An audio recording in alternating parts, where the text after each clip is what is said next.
So I'm here with Dame Jane Glover, and Jane wrote a book called Handel in London recently, and it addressed the issue of opera in English versus opera in Italian, which amazingly was just as much of a contentious debate back in the 18th century as it is today.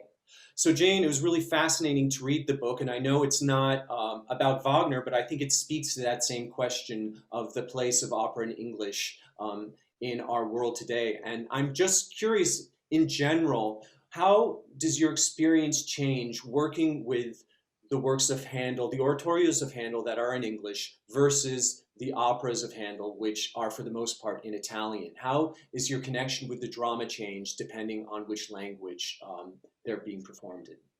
That's an interesting question, Andy. I mean, the broad question about opera in English or in the original language is a very big one, and I can talk to that. Specifically about Handel, when opera came to London, actually just before Handel did, before 1710, which is when he stepped off his boat at Greenwich, but opera had sort of surged through Europe's having been invented in Italy during the 17th century and expanded.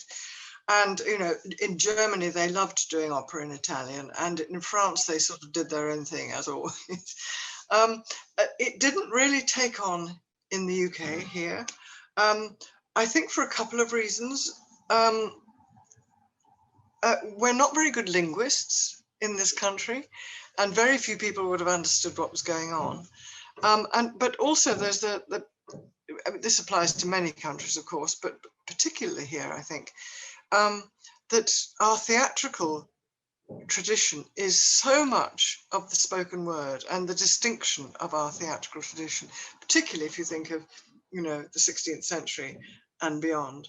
Of the glories that Shakespeare and co.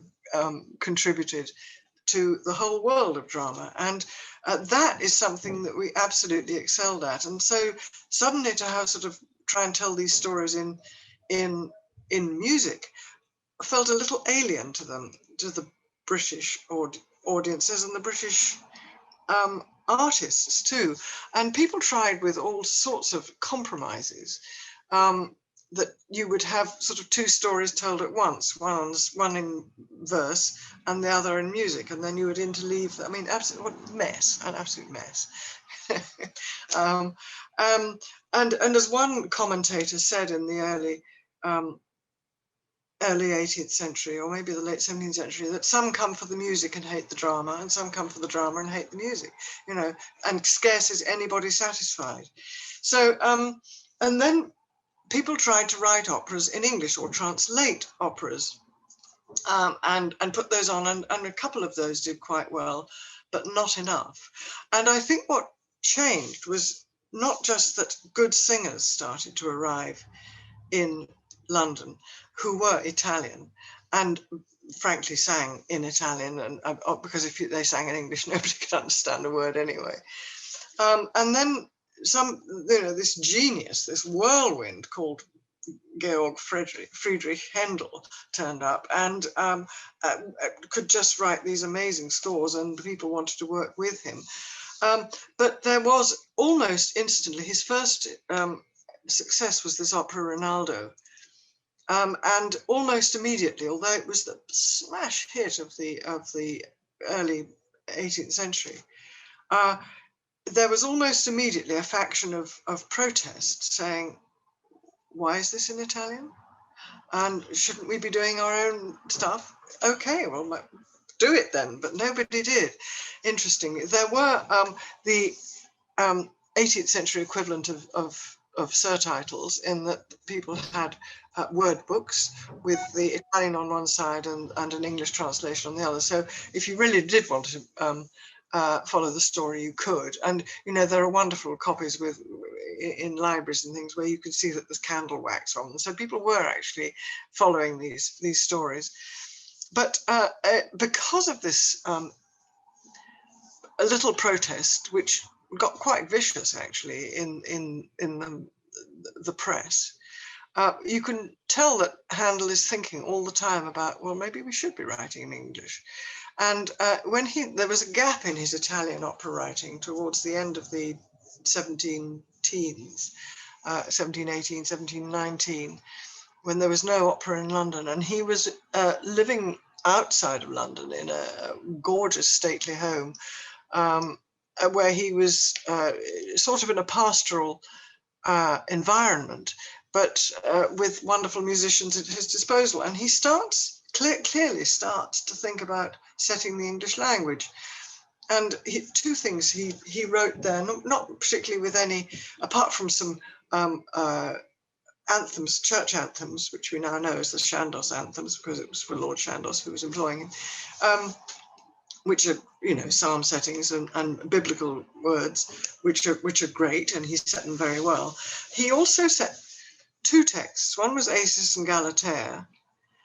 He had a go at that, and he also had a go at writing an oratorio called Esther, based on an Old Testament subject, which he put in a drawer.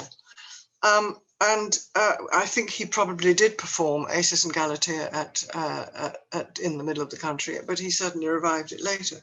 And that was a really good sort of exercise for him. He then started this massive Italian opera company, and all through the 1720s was churning out masterpiece after masterpiece after masterpiece. But it's still this murmur. Why is this ever, you know, we have Italian singers singing Italian stories in Italian to these audiences who really aren't getting it. And that, I think, is why he sort of took Esther out of the drawer in the early 1730s and put it on in the Opera House, but as a concert performance with his Italian singers, and began really almost by accident the whole thing of audiences liked it, they could understand it. So he wrote another one the next year, another one the year after that. And gradually through the 1730s, he phased out his opera writing. It has sort of utterly come to an end of its life. I mean, it was miraculous it lived so long, really, because he kept writing these masterpieces, and turned more to telling dramatic stories for Lent, of course, in English, in these biblical settings, which he did with his great singers. And he trained a whole lot of English singers as well to do it. I mean, though he had very, very good singers, and he was a brilliant trainer of the voice. But I think to answer your question, which I haven't, I'm aware of that,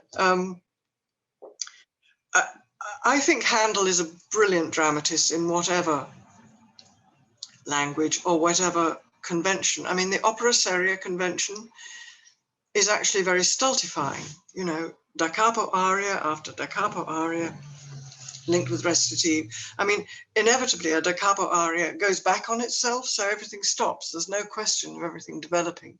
And then you get a bit of recitative and the plot leaps forward, and then somebody comments on it again and says they're feeling miserable or angry or in love or something. One thing, and very, very few ensembles and interaction between characters. I mean, he got through that very, very well. He could break down conventions and decide not to have a da capo aria, but to have three arias which just followed each other without da capos, just to make the drama move on a bit. But I think when he's also got a chorus, that's the other big difference between his operas and his oratorios. He uses the textural contrast of big forces against small forces, and finds that that is a great medium for conveying drama.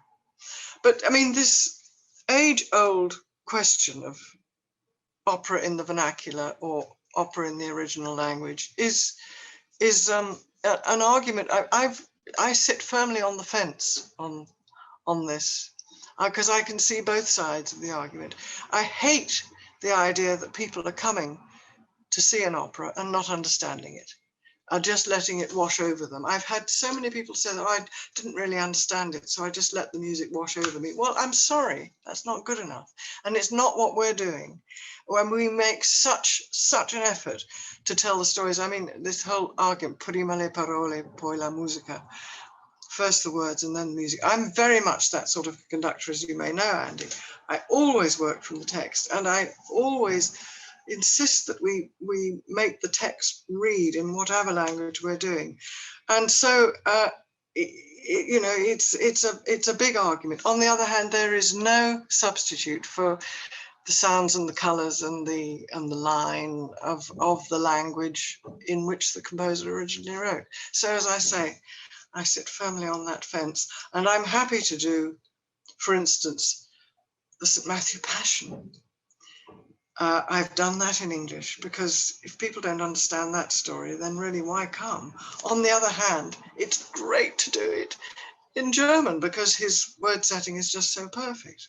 So, show me the fence and I'll sit on it.